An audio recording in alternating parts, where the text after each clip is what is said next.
Ma Mission TV, le miroir du monde.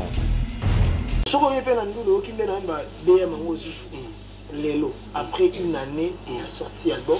Au moins que parce que on a un chanteur, donc nuit et jour je suis inspiré et je vois mes chansons na format moussous. Donc tiers saison, les autres ça. Si la roue m'a changé nuit et jour parce qu'on travaille. Donc ce moment la publication on a toujours assez travaillant parce que je pense que ma photo faut na pesa bato non on a pesa bato à 100%. Donc pour l'absence de Jack Love je voulais profiter parce que bato comme appelle trop na lembi de on a signé lelo pour nga mon singa qui mais c'est il y a quand les comme on a télé pas mon à aux en bonne santé aux en bien mais voix oui gris bato sous supportable voilà nous autres on est habitués à chanter dans la grippe dans la ligne parce qu'on a trop bossé on met trop dans le et en plus c'est une femme aussi voilà. Donc à Berlin les malades grave t'es sauté mais problème il y a voix il y a moi dans l'inflammation ça va midal et il faut la rappeler quand tu n'as pas zongélité donc comme ils sont obligés t'es même dans un comment m'embrouiller l'okuta en son nom au nom du groupe et bazo côte ça va innocent à bateau ba couple à bateau ba innocent bateau ba bateau respectable des gens que moi je respecte beaucoup bazo tout le monde ba bêtise par rapport à ma maman blaze ba bateau la site na ngo ba talango donc on était obligé que tout l'excès à la télé ba on va na bateau na ba mutu na ngame elle est où Jack donc fallait ina benga yaka ou peut-être azongi la ka bongo koyemba ngo a forcer ka koyemba ngo parce que biso tout le monde en absence naé tout passé bien à marquer arkeli à no beta biloko ne sérieux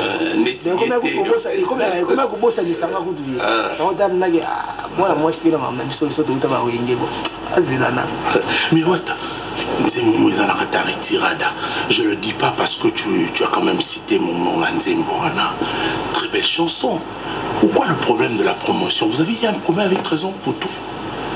Nzembo Trésor pour très belle chanson mon frère. C'est au moni album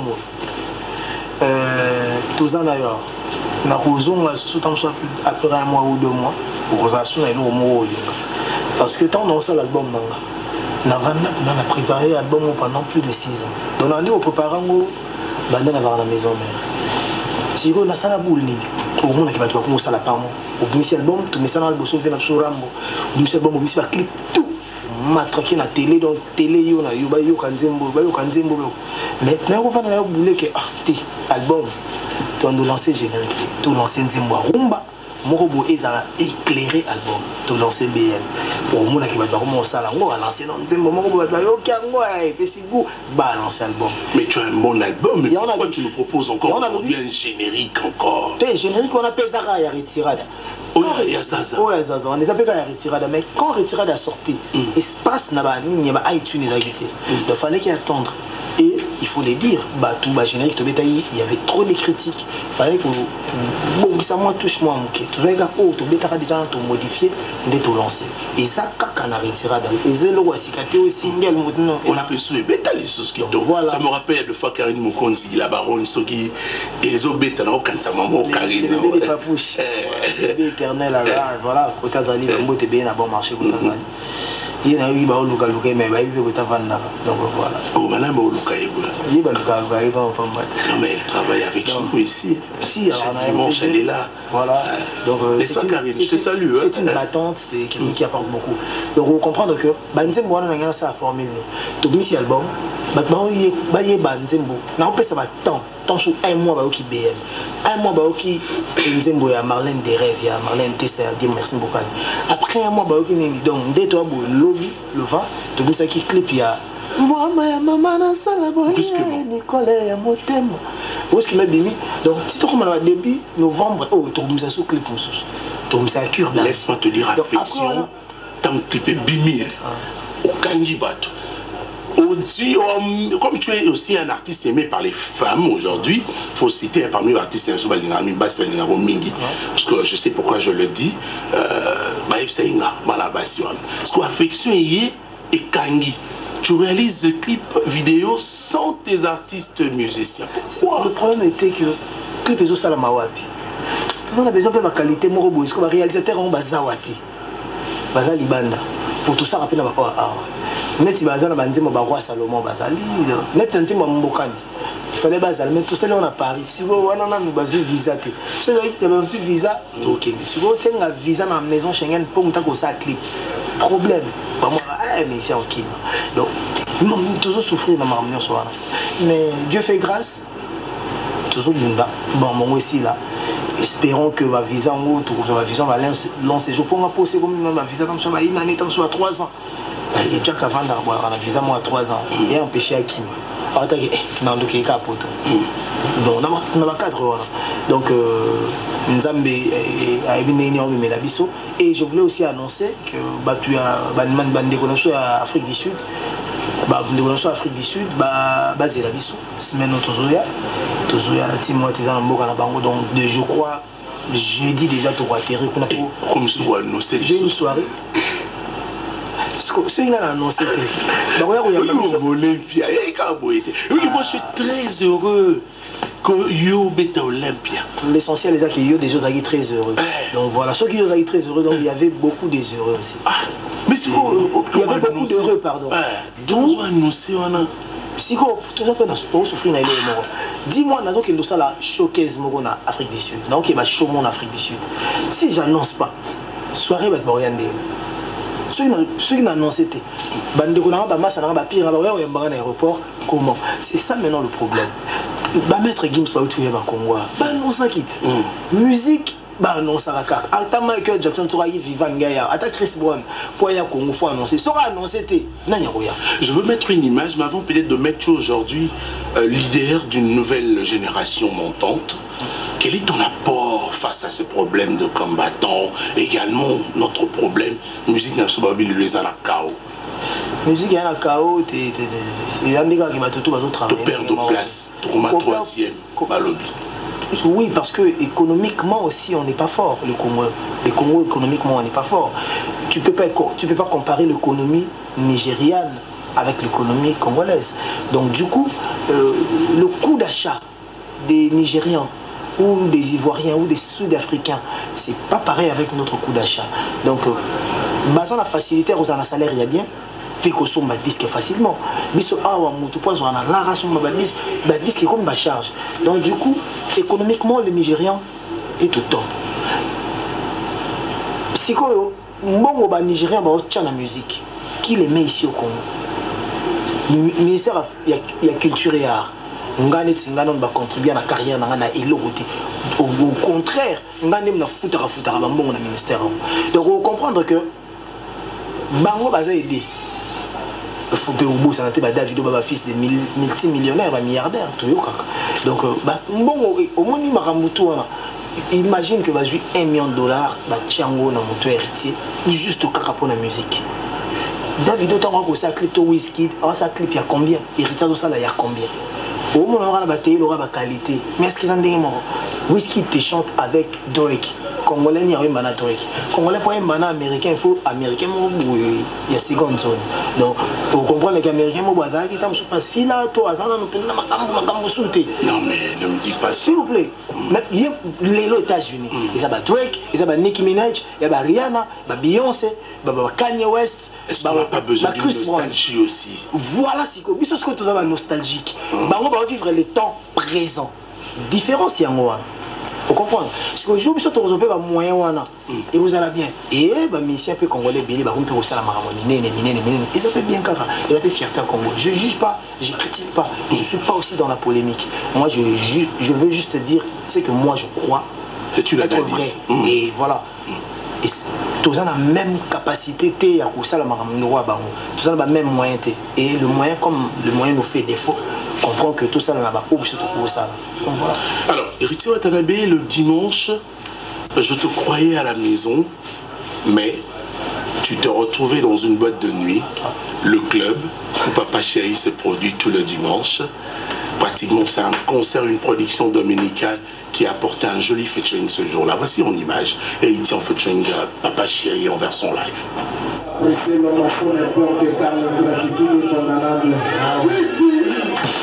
vous plaît, vous mettez les mains pour ma casse un peu du bruit, s'il vous plaît. Merci. Quand on a téléyé. Si. petit coucou à tes fans qui sont là.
Retour au plateau de succès des stars et tu sais, tu as dit, non, mais tu as tout ratonné, on a moins en visite. Papa Chéri, tu as ça qui non. Papa Chéri a bien ça qui ngate. Papa Chéri a une musique ngate. Papa Chéri a bien un pour ma musique. Donc, on a vendu la vie, bon, tout est dans tout une ville, tout est à tout, tu fais tout dans les clubs.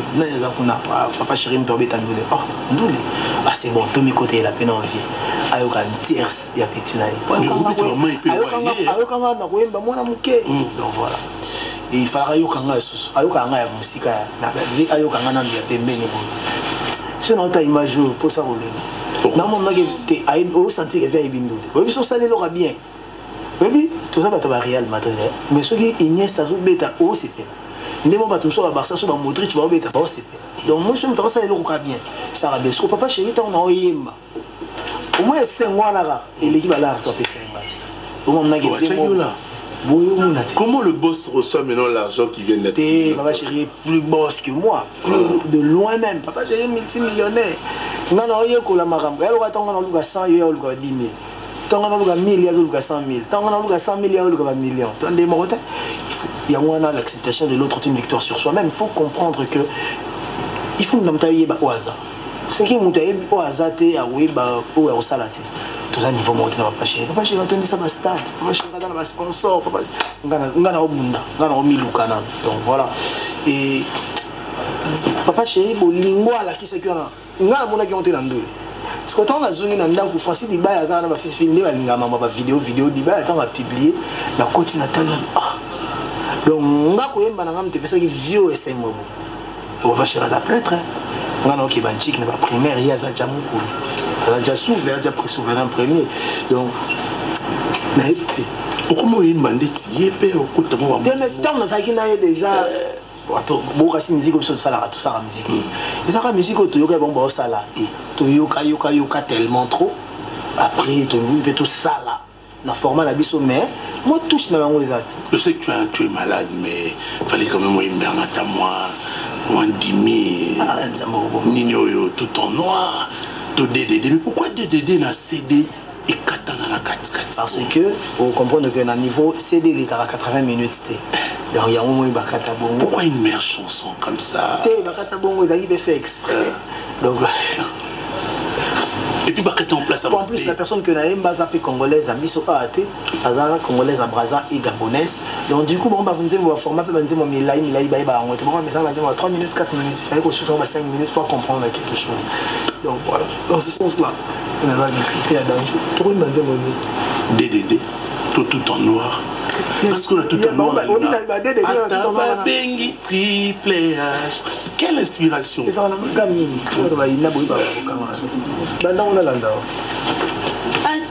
Bengi Triple H Nation Michael Babakisi Goldberg na Batista na Koti Kate Pona Willy Nanga vaut mieux babetanga na komba ya Magedon naza na conviction ngande challenger ya bolingo na yo ya bolinga Willy etoka est-ce que format Maraba Olivier na comme dans la deuxième voix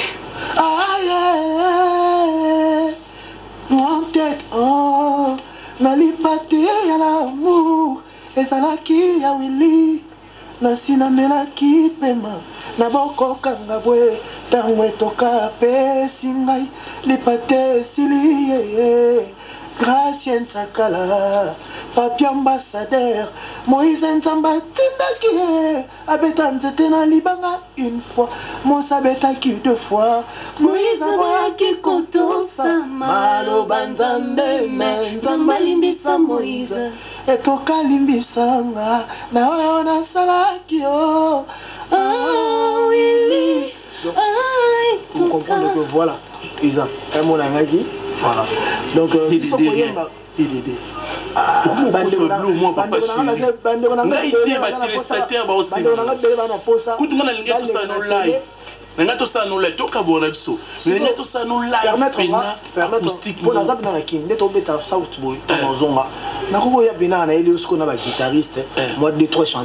samedi moi to beti après ça attend moi 2 semaines kara na préparant to ya ngana musicien donc mama makoyemba ngana ça me rappelle featuring en 2007-2008 Héritier était un artiste qui m'a soutenu également la rubrique featuring de mon émission on t'a foula en Esaïo à l'époque avec Gino donc ono lina koyemba voilà ti lelo banda kite na lelo ni lelo ko senga kaka yango peso futanga donc on a posté na pesa grand prêtre honorable et déshonorable parce que des fois honorable déjà c'est pas facile et je crois bien que sous troisième fois honorable pour moi honorable plus mobile et je souhaite madame Midagou madame Christelle Midagou donc papa Midagou donc voilà tout ça on va donc un peu grippé nasali yo nini yo kangelinga motema bebe nanga lisumu ninyango ezanga bolimbisi na mokili ya se pardonnez ma l'erreur est humaine lisa bonge oka histoire d'amour ya grand saoudien papa naeve ya papa chéri papa Daïda quand dans un conte de fées à travers mon mongoya Motora Tembe, Konzemba. Donc voilà, les gars, souvent, il faut apprécier l'homme à son effort. Vivre sans jalousie. Donc jalousie, aucune. Ni la gata banzembo. Ok, sur les habits. Naro va n'avoir bon habit, n'a côté l'européen cheta. Naro sur les habits, sur les spécialistes. On te cheta un mélo au moment côté bleu. Est-ce que va capter mais à coup pour les habits. Le reste est bien terminé à côté. Et bon, au côté ça peut le raventonner et me souter. Naro côté ça. Sur le na babenyo na la zamba kermesse au beta et au beta concert na la zamba playa. Na la zamba est-ce que na la zamba ba beta musique. Parce que yo pour une dimo beta. Nandi maté pour nani. Bien sûr qu'il y en a proposé ngate. Et tu commences à donner l'image que tu n'es pas long, tu n'es plus l'enfant. Tout est mal, soit tout kabwana, c'est bien. Donc je suis plus enfant de rapport. Pourquoi on a un binzem à sauver? Donc c'est-à-dire que chez Wera, tu te donnes plus vraiment à la qui. Non, les gens. Tu reconnais quand même. Il faut pas voir le diable partout. Il faut aussi éviter que on ait un plateau, ma maison mère, on a fanatique. On a fanatique à maison mère. Qui on a yé, on a doublé ta masola, maison mère, Wera son. Non. On a des artistes. Ah mais à JB tu préfères au bêta non? Est-ce que tu bêta masola JB? Tu bêta masola JBT? Tu bêta masola ya concert na Kendaki. Donc tu vas l'été au temps de bêta masola papa chéri à Salibo. Non. On a parlé de papa chéri artistiquement et sa bonté, son amour, son affection qu'il a présenté, ça m'a marqué. Le roi de la forêt attend à Boy. Au moins on a ça. Esaïe, il m'a tonganga, il m'a bâti, il m'a construit. C'est mon architecte. Je lui dois beaucoup. Donc, on a les karaté. Parce que si on a l'équipe à télé, on a le va bien. Le roi de la forêt. On a manqué le roi de la forêt, respect, irreconnaissant, ingrat. Donc, comment on a donc, comprendre que si on a c'est limité à Jack Love, il faut tout le là-bas. Donc, voilà. Il y a un musicien, mais le rappel, comme à l'école, classe, on fait toujours de rappel. Imagine, ceux qui n'ont que maison mère. Na koyemba banzembo ngana yemba. Pour la BCV na kina na yemba banzembo papa chéri. Na maison na koyemba banzembo ngana yemba. Ça veut dire que na ke chebiso. Prends mes atis. Mais est-ce que maison mère bazapé na besoin ngana kende kuna, c'est aussi un autre cas. Donc il faut que nous makamboupé autant la de na sens tout. Bonyo ko comprendre nga. Donc mais kokani ça peut être parce que bato suba mona balwa neti go ganinga yeboye azol baboye sagesse ebeli bazoma balwa neti et de tout bando mekai yaka ko meka tango yako meko comprendre ogoka ça donc yango na pesi mbote kaki mo konzi ko toza na bon marché tambola mama tambola donc les cas partout intouchable ouais. Elle est aussi également fille d'une grande maison. La radio télé du l'avenir, donc voilà. Elle est libre. Vous voyez, peut-être qu'il y a une image à conserver, papa chéri. Pour moi, Zarabo, tu as un message. Karina na tambola ti. Na mon message moi tu ndela ngana bité ya tambola. Ouais, au bunga. Et ils vont à la fin pour justement c'est une première partie. Si, donc chose promis. On a proposé une acoustique sur ce plateau. Déjà, comme la promet très haut, on a voyagé kaka. Donc, retour dans la boba préparer les kaka. Donc, il y a n'a pas d'acheter na Hakim Solo. On a chef nation champion voilou, to Vandawa. Moi 2, 3, 4 chanteurs. To yimba. Parce que tu es bien yimba. Mais est-ce que tu yimba rapide? Au moment où tu yimba dans le micro, tu as un peu son ma bé, autre ma bé. Donc, non. Donc, on a opé ce chanson. Toya boy, toyemba siko live, sans instrument, guitare acoustique kaka. Ah ouais, toyemba retiré là, t'as moins 4, 5, 6 chansons. Otika là après vous comprenez que tu me souviens de Goemba Bazar. Le mot de la fin juste pour aujourd'hui. Le mot de la fin ça na CPI quand na RT Jean de Bayambinga na CPI na bande retour batali biso. Donc tu me souviens aux hommes, tu me souviens ramsous to lobagi faute, toujours ba mabete, toujours ba kana boule. Il y a quoi avancer. Surtout travailler, on a travaillé, on a un comité. On a calculé, on a moto na tembe, donc l'homme des défis. J'ai des défis à relever. On a fixé ça. Pas par rapport aux gens, par rapport à ma vie, par rapport à moi. On a 10 000, on a 20 000. Donc, donc on a monopolisé les paroles, on a un plateau pour les bébés, on a fait des carreaux. On comprend. Si vous avez un kitio, il faut attendre que les comme super ya kovanda. Parce que tant que nous découvrons, lobby ya aussi ma musique à Congo. Parce que si on a boy ya les kawa, pour nga fona ya neti nga wata nga goga. C'est que na comprendre été. Kitio il va ndako ya malboso ba souve. Il va ndako ba wera son, il va ndako ba papa wemba. Lelo ya mbinga. Pourquoi pas ya mbabe ba mbinga mususu. Lobby ya mbabe ba mususu pour faut donner la chance à tout le monde. Congo ils en a plus de 80 millions d'habitants et mutu to za na mutu alingarai. Donc ceux qui muta kosami akosamanae. Bon, il y a une fille à remixer BM. C'est la fille de Verkis Kamwangana. Elle s'appelle Ansi Kamwangana. J'ai vu ça, j'ai publié ça. Parce que pourquoi j'ai publié ça? Parce que non, comprendre que bato balinganga msupe bayoki yango te. Bana publier yango, bayoka yango et ba comprendre. J'ai vu le commentaire des gens. Eza yete. Eza pe ki Kamwangana te. Eza Congo. Congo ba talent baza ya ndenge tout. Et je suis fier d'elle. Un jour peut-être, ceux qui sont à Londres, pour mon pays Londres, qui n'aura pas souhaité, ma visa n'a pas passé. Côté moi, je crois qu'il y a les British. Un jour, je trouve ça, au moins, à Scandinavie, ou peut-être au Congo, je l'inviterai.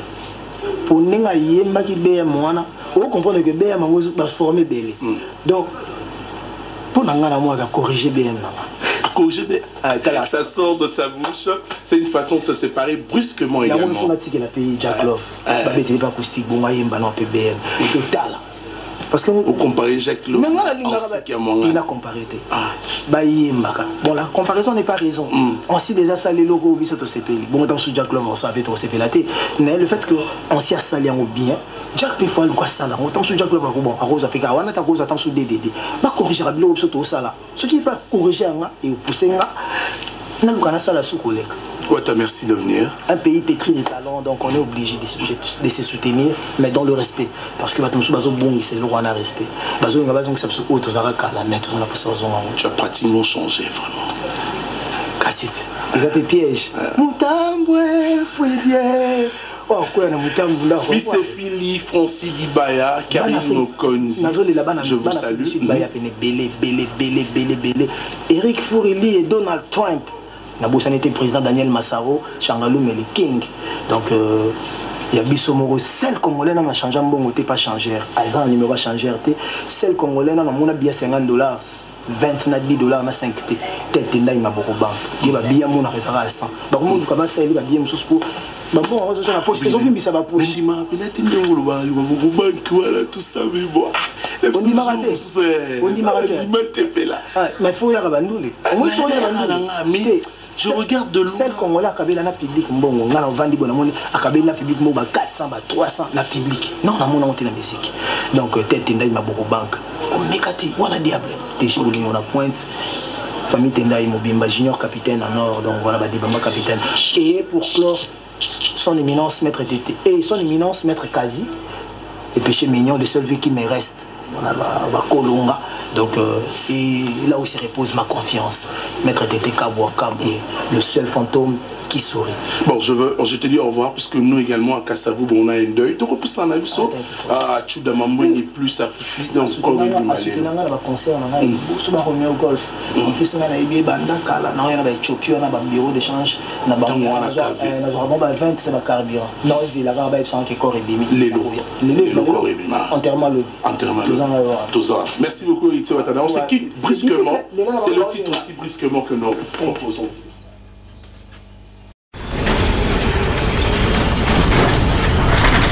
Ma mission TV, le miroir du monde.